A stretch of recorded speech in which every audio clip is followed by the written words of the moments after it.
Welcome to the Humanist Freedoms podcast by Humanist Heritage Canada. We share stories and perspectives from Canada's ongoing humanist heritage. You can find us online at www.humanistfreedoms.com or www.humanistheritagecanada.ca, where you may find the Humanist Freedoms news blog. We share news, information, and stories about what we call contemporary applied humanism. It's humanism in action. Humanist Heritage Canada is our new initiative to document and share the stories of Canada's rich humanist heritage.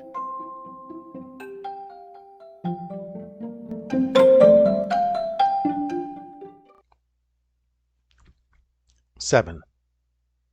Cain and Abel, or the origin of violence. The biblical story of Abel's murder by his brother Cain is the first mythic event after their parents' expulsion from Eden recorded in Genesis. It has, therefore, fundamentally determined the way in which people in the West have looked upon themselves. Christians accept Cain's fratricide as a manifestation of man's fall. Those who dismiss the Bible as a confounded mixture of fact and fiction, poetry and politics, seem nevertheless to have accepted the argument embodied in the Cain and Abel story, namely that murderous aggressivity is inherent in human nature. On the face of it, the depiction of humanity engaged in a perpetual battle between good and evil is quite plausible. We are always both Dr. Jekyll and Mr. Hyde. The forces of creation and destruction are deeply rooted in our psyche, and life unfolds in the dynamic struggle between them. History provides ample evidence to substantiate the argument. Every work of art is matched by a case of murder. Every advance in technology is reflected in the brutality of war, and the plots of our literatures revolve around lovers and killers. In the Christian worldview, evil is a moral challenge the individual must meet to prove himself worthy of and save his immortal soul. We are bestial flesh and divine spirit. What is evil and destructive in us emanates from our animal nature. The good and the creative is the fruit of the spirit. Those who do not share this belief in life as a prolonged moral examination seem nevertheless to accept a dualism in which the human mind is the civilizing force over our animal passions. Socrates summed it up when he confessed that he shared all human vices, but that he had put his dogs on the chain. Civilization, then, is the triumph of virtue over vice, of the divine spirit over the bestial flesh. It restrains what is evil and destructive and transfigures it into something good and creative.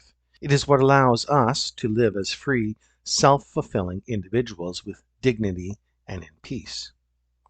But if this were true, how is one to account for the fact that after thousands of years of civilization, the 20th century will go down in history as the bloodiest and most murderous, along with the 12th, the century of the Crusades and of Genghis Khan? The record of the first half of the last century is soaked in the blood of 2 world wars and 2 political systems, guilty of almost unimaginable mass murder. And since 1945, in what some people think of as a peacetime, over 80 wars have taken place around the world, in which over 30 million people were killed. And things were getting worse instead of better. The ethnic slaughter in Bosnia and Rwanda can easily match anything in barbarous warfare. At the time of writing, Russia and Ukraine/USA are at war with all the brutality known to this species that surely flattered itself when it named itself Homo sapiens. How does one reconcile this orgiastic indulgence in our supposedly bestial instincts for violence and cruelty with the ubiquitous spread of education and civilization in our time? The problem lies with the presuppositions on which the question is predicted, to wit, that flesh and spirit belong to different orders of reality, the one animal, the other divine, that humanity is inherently superior to animal kind by virtue of an immortal soul, that the flesh is naturally sinful and corrupt, and that violence and aggression are an inevitable part of it, whereas the spirit shows us the way to the light of truth. In one way or another, we were all reared on this concoction of hubris and naivete. The notion of our intrinsic superiority with its attendant puritanism has alienated us from our true nature and from the natural order around us. In consequence of our homomania, we have staged our fellow travelers on this planet a mass extinction as catastrophic as the one triggered by the asteroid impact 65 million years ago, when the dinosaurs, along with countless other species, disappeared forever. We have room only for animals that please us, that are useful to us as pets, dinner roasts, or laboratory test cases. The planet itself is interesting to us only inasmuch as it serves us. The result is social and ecological crisis that now threatens our own survival. To get to the root of why human beings slaughter each other so prodigiously and so readily, I went to Africa to check out the alleged killer instincts of some of the more ferocious animals.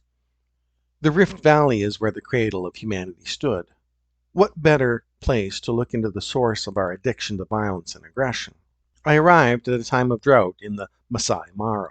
The animals were grazing and drinking around pools of shrinking muddy water. Baboons and zebras, elephants and hyenas, giraffes and gazelles, water buffaloes and wildebeest. It was a scene like some exotic country fair. No killing, no aggression, just like the wild animals of Canada, which I have observed for many years. The wild beasts of Africa went about their peaceful ways and left each other alone. There was the occasional bark or growl, and most beasts kept their distance from lions and cheetahs, but even those carnivores were playful and non-violent, for they kill only, as all creatures must, when survival dictates that they must eat. Scientific research bears out my own observations and conclusions. It is false to argue that aggression, the killer instinct, our penchant for murder, is an aspect of animal nature and thus born into us. The Declaration of Seville on Violence, adopted by UNESCO in 1989, states clearly, "It is scientifically incorrect to say that humans have a violent brain. While we do have the neural apparatus to act violently, it is not automatically activated by internal or external stimuli. Like higher primates and unlike other animals, our higher neural processes filter such stimuli before they can be acted upon. How we act is shaped by how we have been conditioned and socialized. There is nothing in the neurophysiology that compels us to react violently." The Seville Declaration was signed by over 100 scientific institutions and organizations and by many renowned scientists in the fields of psychology, psychiatry, neurophysiology, anthropology, biochemistry, and animal studies. Clearly, the school of anthropology, which teaches that our obsession with war and weapons is an innate aspect of our animal nature, is wrong. This convenient justification of our murderous conduct and the deadly aggressivity of our economic system will no longer serve. Animals do not make war or keep slaves. They do not commit murder, rape, or genocide. They have no torture and no gas chambers. These are achievements of civilization. We should stop calling bloodthirsty, sadistic humans beasts, for no beast is cruel to its own kind. Such monsters are human, all too human. To be a beast means to accept and live peaceably, except when it comes to eating and mating, in a natural order in which there is room for all living things that can meet the challenge of their environment. The facile division between flesh and spirit has poisoned our natural instincts and has blinded us to the truth that the most central and vital force in the animal world is cooperation, not aggression. The existence of all life forms is harsh and precarious. The universe provides only few and temporary niches for them, where they struggle to survive at the mercy of competitors, climate, and cosmic catastrophes. Inevitably, their struggle constantly leads to a variety of confrontations, but among non-human animals, they are only in exceptional cases deadly. The principal, almost the sole exception being the need to eat, and in some species, the determination to mate with as many females as possible. By far the greater majority of such aggressive encounters require no more than the stronger demonstrate his or her superiority, and the weaker submit, whereupon peace and order are reestablished. The victor gets the female/male to mate, the choicest morsel of the prey or the most desirable territory, and usually proceeds to share it with others. often even with the vanquished. Without sharing, without cooperation, no species could survive the merciless challenges of the world. When Africa's rainforests shrank, perhaps as a result of some global cold spell lasting centuries, and our hairy ancestors were forced out of the trees into the savanna, they found themselves in a hostile environment where most predators were superior to them in strength and speed. The fate of the first hominoid primate must have hung in the balance for millennia. They had been by nature as aggressive, bellicose, and murderous as we are today. Their line would have become extinct before the Stone Age even began. Our ancestors acted on an instinct much more deeply rooted than any aggressivity, the instinct to cooperate and to share. Cooperation in hunting, for instance, required planning and coordination, which in turn called for communication. That is how the capacity for abstract mental activity developed and language was born, which again further promoted cooperation and all form of communal life. Homo sapiens owes its existence to the spirit of cooperation and community, just as all other animals do. So why are violence and terror spreading, and people are slaughtering each other by the hundreds of thousands in many parts of the world, to say nothing of rape and torture? Why, if fraternity, not fratricide, was natural to him, did Cain murder Abel? Genesis offers only the most basic information about the circumstances of the deed. Abel was a shepherd who sacrificed a firstling of the flock to God, whereas Cain was a plowman who brought offerings of the fruit of the ground. Abel's blood sacrifice found favor with the deity, while Cain's fruits and vegetables did not. Whereupon Cain was very wroth and slew his brother. The text is silent about Cain's motive, though we may infer that he acted from envy. There is only one reference to this fratricide elsewhere in the Bible. It occurs in the Apostle John's first epistle, in which he tells us that Cain slew his brother because his own works were evil and his brother's righteous. Talk about begging the question. Since all we know that the brother's work is his profession and his sacrifice, we are left to speculate why tending sheep should be righteous and tilling the soil evil, or why the sacrifice of a lamb is preferable to an offering of grain. John evidently does not know the answer and quickly drops the subject, though his instincts lead him to the right conclusion, namely that the story is to exhort us to love one another. Mythological texts, such as the biblical book of Genesis, reflect real events in the midst of human prehistory, which, when they were written down, had been so obscured and distorted through millennia of oral transmission that they were no longer understood. The prehistorical nucleus of the Cain and Abel story is nothing less than the Neolithic revolution that changed the human condition forever. Abel, the herdsman, is a nomad. Cain, the plowman, is a farmer. The shift from Abel to Cain constitutes the most profound shift in the evolution of our species since we learned to walk upright. Nomads move with the seasons, following or tending a herd of animals. They are hunter-gatherers who must follow the rains and the sun that sustain their supply of food. Since they can own only what they can carry, their possessions are few and restricted to essentials that they must share, just like the territory they move through. There are still a very few isolated pockets on this planet where nomads survive, such as the Maasai with their small herds in the Rift Valley. But the apparent success story of our species is that of the farmer. He had to settle down to be able to till the land, take possession of it. His camp became permanent, his tent a house. He needed to make and store tools, which, along with the land and his dwellings, needed to be defended. Thus began the fateful evolution of competitive ownership and possession, which celebrates in capitalism its final and perhaps fatal apotheosis. Sumerian and Babylonian mythologies also record a confrontation between a herdsman and a farmer, only this time among the gods. Tammuz, a shepherd god, woos Ishtar, the goddess of love.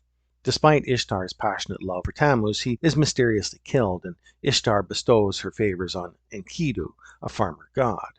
There is, in both this and the biblical story, an intriguing ambiguity which reflects the tension between nostalgia for the loss of the nomad's life in harmony with nature and the farmer's commitment to a technological future with new and exciting possibilities. Both Tammuz and Abel are exemplary men, the gods' favorites, yet they are both killed. They die as innocent victims, yet Ishtar has no difficulties transferring her love to his rival Enkidu. And the god Moses just as clearly sides with Cain, for Abel disappears without further notice, whereas Cain becomes the founder of the city. The fight for survival between the nomad and the settler, which can still be observed today in some remote areas like the savanna of Africa or the rainforests of South America, was long drawn out and bloody, though the eventual outcome was a foregone conclusion.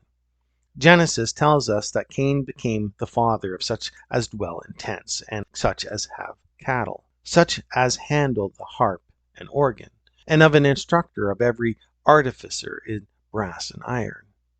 In other words, the killer of the nomad Abel is the father of agriculture, art, and technology, that is, civilization.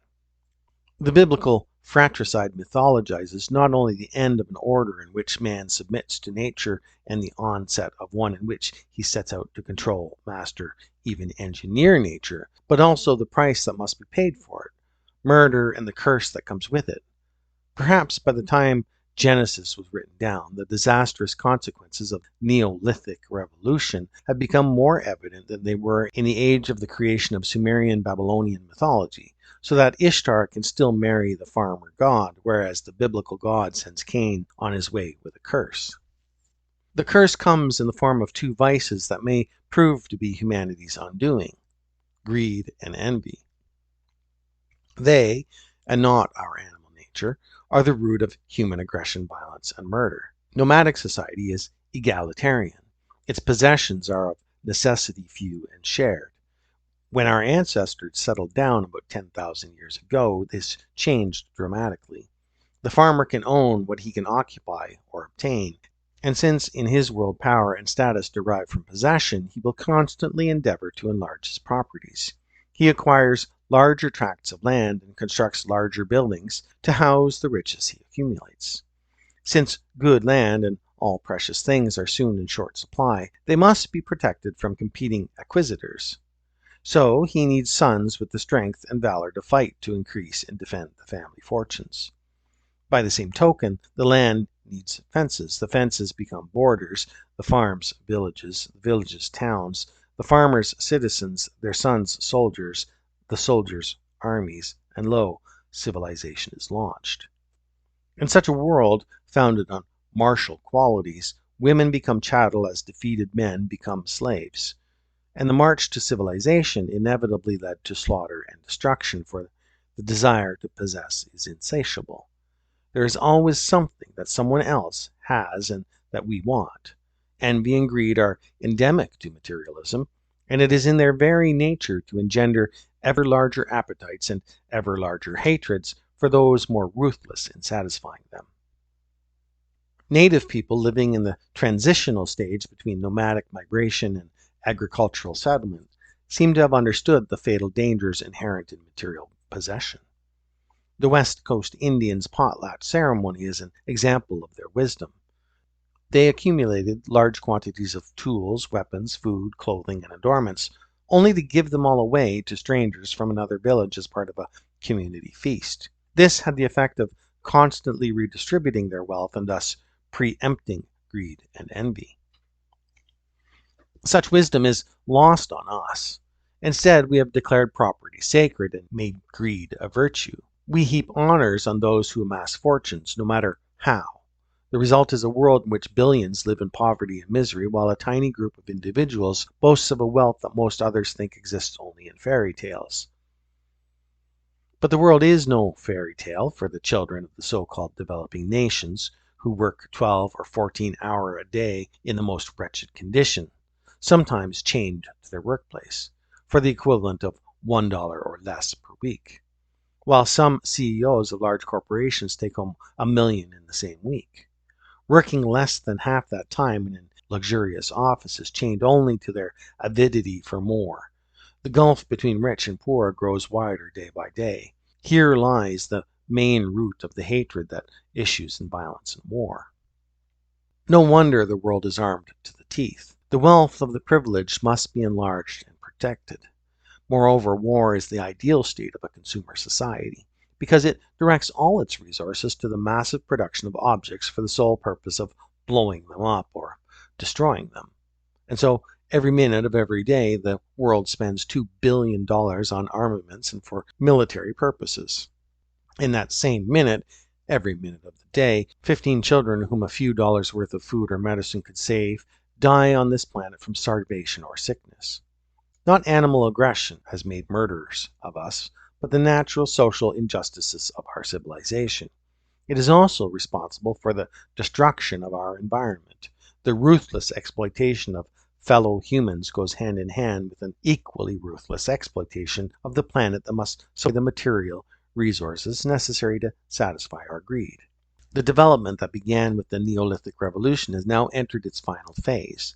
Our political, economic, and social life is driven by a single engine: greed. In fact, we have a whole industry that employs some of the most imaginative creative minds for the sole purpose of engendering more greed by advertising, promoting, and packaging goods in a way that will make us want to buy them, despite our awareness that we don't need them. The ultimate consumer society ends up consuming itself. And that is the point we have now reached. Consumerism, in its various corrosive manifestations, has so devastated our environment that the future of our species is seriously in doubt. The curse with which the biblical God punished Cain's murder of Abel is visited upon us in a catastrophic crisis that the authors of Genesis could not have foreseen. If there's still a viable way into the future for Homo sapiens, it can only be by recommitting ourselves to our true nature, which lies not in fratricidal aggression and self-serving greed, but in the desire and need to cooperate and share. We must acquire a sense of modesty and humbleness in a world we do not and cannot own, but that owns us, and in a universe we do not and cannot rule, but that rules us. And the rule of nature is that only those species survive that act in the interest of the whole community, and that share with each other and with all fellow creatures on this fragile planet. It is time to reconsider our most basic assumptions about democracy and the free market, and to revise them so that they can form the basis of a social order that practices social justice and replaces fratricide with fraternity. This is especially urgent at a time when our political leaders are taking us in the opposite direction. We must learn to live again in harmony with our own nature and the nature around us. To do that, we have to take the power out of the hands of the privileged and put it back where it belongs, into the hands of the people. Unless we are willing to make the fundamental changes in our personal and political life necessary for the creation of a community of truly equal and free individuals, it is difficult to see how civilization can survive the next century. 6. Let's celebrate the seasons. Nothing is more conducive to a sense of good fellowship and of sharing, to initiating and maintaining friendships, engendering feelings of love, and generally strengthening the social fabric than a celebration. Whatever the occasion, a celebration brings us together in a spirit of joy and leaves us feeling better about ourselves, about the other celebrants, and about life itself. We experience ourselves in harmony with the world. Celebrations come in different sizes depending on the occasion. An anniversary between lovers may involve just two people, while their wedding is likely to be celebrated by two extended families and their friends. Winning a hockey or football game may lead a whole city to celebrate, while the anniversary of a victorious historical battle is likely to engage an entire nation. Alas, inclusiveness entails exclusivity. For every one enjoying a communal feast, there is at least one who is excluded from it. Often those excluded far outnumber those included. In fact, the smaller the number included, the larger the number of those excluded. All too often, exclusion creates resentment and envy. Therefore, if civic unity is the objective, we must make our celebrations as all-encompassing as possible. There is another reason for this. Not all celebrations succeed in creating the desired level of accord and amity all the time. It would seem that the smaller the festive gathering, the greater the likelihood that the celebration may go awry for some or all participants. Negative emotions such as anger, envy, and jealousy, which divide us, diminish proportional to the enlargement of the circle of celebrants. As the individual becomes an ever smaller part of the festivities, his or her personal concerns are absorbed by the larger subject or theme of the celebration. In our fractious, fragmented world, which is alarmingly, some would say suicidally, divided against itself, celebrations that include as many people as possible are therefore extremely desirable to promote peace and harmony. To achieve this, we must go out of our way to celebrate occasions global in scope, which impact our lives beyond private, national, political, and all parochial issues. That's why I propose that we institute 4 celebrations worldwide to celebrate the arrival of the 4 seasons. The proposal is restorative rather than innovative because there is plenty of evidence that long before recorded history, our ancestors celebrated the changing of the seasons. Archaeologists have uncovered countless structures in all parts of the world which, like the monumental stone circle at Stonehenge, prove that our ancestors not only understood the movements of the sun, but were also able to calculate it precisely. Schooled by millennia of observing the movement of stars night after night, they recognized patterns and learned to measure them. They understood that the sun's cycles determine the rhythms of everything alive, and that their own survival depends on, and is tied to, the revolving wheel of the seasons. That's why they came to celebrate with different rituals in different times and places the summer and winter solstices as well as the vernal and autumnal equinoxes. These seasonal festivals have survived to this day, but very often in forms that disguise their origins. When doctrinaire religions rose to power several millennia ago, they condemned celebrations of nature as pagan, and therefore evil, because they embodied a different, essentially animistic set of beliefs. With characteristic intolerance and arrogance, they attempted to suppress such heathen practices. But the seasons always ruled the fundamental patterns of people's lives. And when the new religions saw they couldn't eradicate the infidel feasts, they simply co-opted them by investing them with their own myths, renaming them to reflect their own teachings, and often shifting their dates away from the solar events that gave rise to them. Perhaps the most telling example is Christmas. This feast at the winter solstice was already appropriated by the religions of Mesopotamia over 4,000 years ago, and was celebrated by them for 12 days as a New Year's festival called Zagmuk. During this time, their god Marduk was said to be battling the monsters of chaos threatening to destroy the world. An echo of this is still alive in the song, The 12 Days of Christmas. Folk memory is long. We Canadians have no difficulty understanding why the onset of winter should be accompanied by fears of annihilation, and why humans would celebrate the beginning of the sun's return in the longest, darkest night of the year. It's an annual northern experience that starts each December. The corresponding southern one begins in June. And in Scandinavia, where the sun disappears entirely for weeks each year, it was celebrated as Yuletide, with bonfires lit everywhere in anticipation of the eventual restoration of light and warmth. In the pagan festival of Yule, a tree was brought indoors for protection against evil spirits. The magic is still alive in the spirit of our Christmas tree decorations that represent a magic appeal for the return of the flowers and fruit on which our survival depends. The Romans celebrated Saturnalia at the winter solstice, a feast that lasted 2 weeks, ending with the new year on January 1, and involved generous exchanges of presents among friends, lovers, and family, as well as opulent communal meals in halls festooned with laurel and with a tree decorated with burning candles. Unable to suppress their popular festivities, the Christian authorities finally appropriated them when the Bishop of Rome, Julius I, decreed in 325 CE that henceforth on December 25, the birth of Christ, the date of whose birth was unknown, and who may, for all we know, never have been born, should be celebrated. Associated pagan customs were quickly sanctified by reinterpretation. The tree became the cross, the presents the gifts of the Magi, etc. Thus, a feast that should include all people on this planet was hijacked to become a festival of the faithful of a particular ideological persuasion to the exclusion of all others. Well, not quite. The annual experience of winter, with its devastating effects on all living beings, is so profound and traumatic that people everywhere are drawn instinctively to the traditional celebration of Christmas, even when they're not Christians. Confused about how to refer to it with sincerity, many of them have taken to calling the festival Xmas, where X stands for an unknown entity, and to sending each other compliments of the season. All of this is indicative of a desire to join with others in a celebration that includes everyone. Other religions celebrate a festival of light under different names and associated with different myths around this time of year. What I propose is that we reclaim the feast of the winter solstice for all people. All we need to do is to move it to the day of its occurrence, December 21, and to rename it. It is wrong-headed to see such renaming as surrendering to political correctness. Those who consider that there's nothing in a name underestimate the power of language.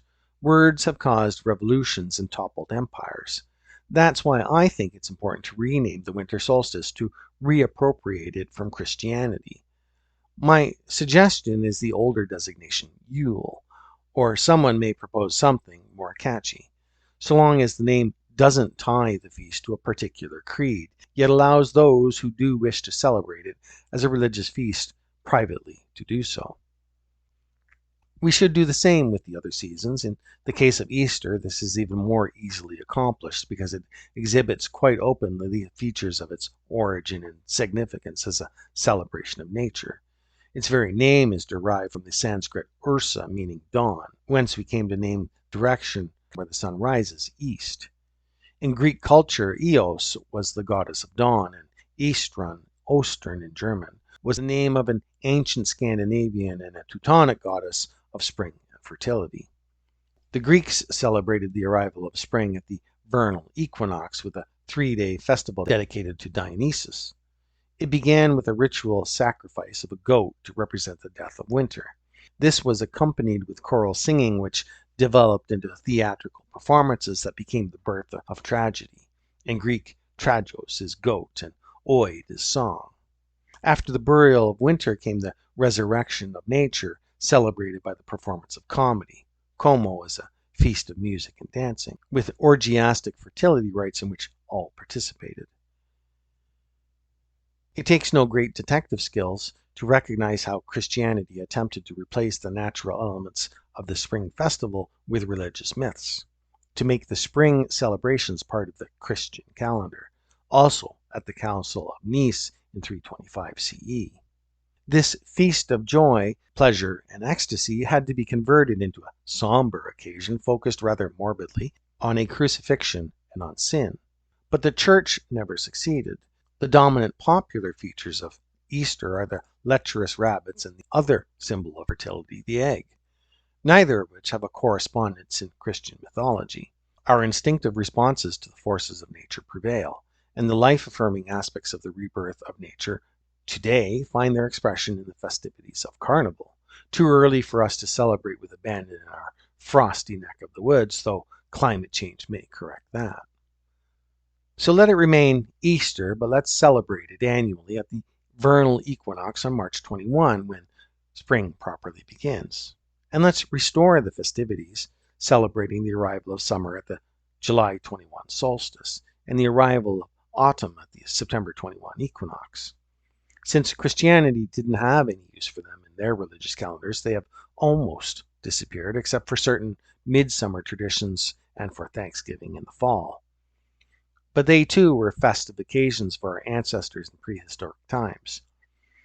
They were associated with great fireworks in praise of the sun to celebrate its life-giving force and to express thanks for a rich harvest. The 4 seasonal festivals I propose are not intended to replace any religious feasts. Let Christians and Jews, Muslims and Hindu, let all religions engage in their own celebrations. But religious feasts are exclusive and therefore divide us. They need to be balanced by celebrations in which all humankind can participate. And nothing can unite us as convivially and joyously as festivities to greet the arrival of the seasons. The fact that the seasons are, so to speak, reversed in the southern half of the planet does not negate my proposal. The dates remain the same, only that one half celebrates the winter solstice when its opposite celebrates the summer solstice. Similarly, spring in the north is matched by fall, south of the equator. What matters is that they are all festivals of joy and they unite us.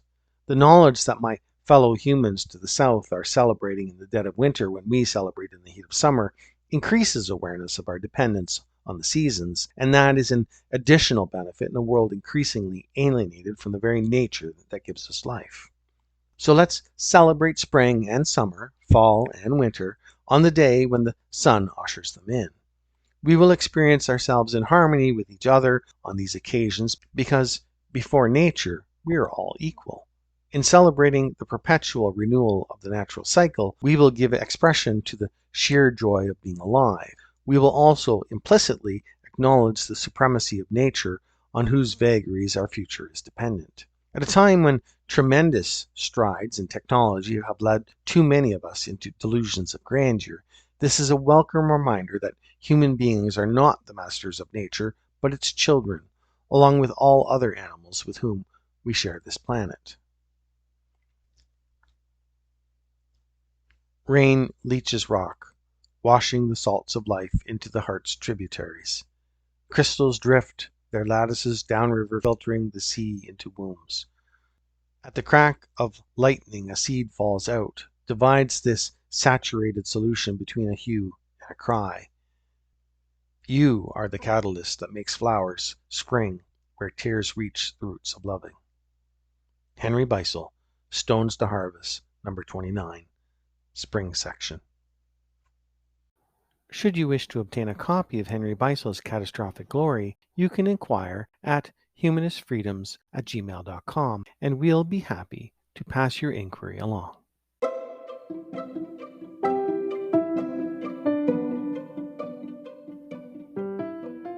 Thank you for taking time to visit the Humanist Freedoms podcast. We hope you enjoyed listening as much as we enjoyed putting the show together. If you liked this or any episode of the podcast, please consider subscribing or leaving a review wherever you listen to podcasts. If you have a humanist story idea, or feedback to share, you can reach us at humanistfreedoms@gmail.com.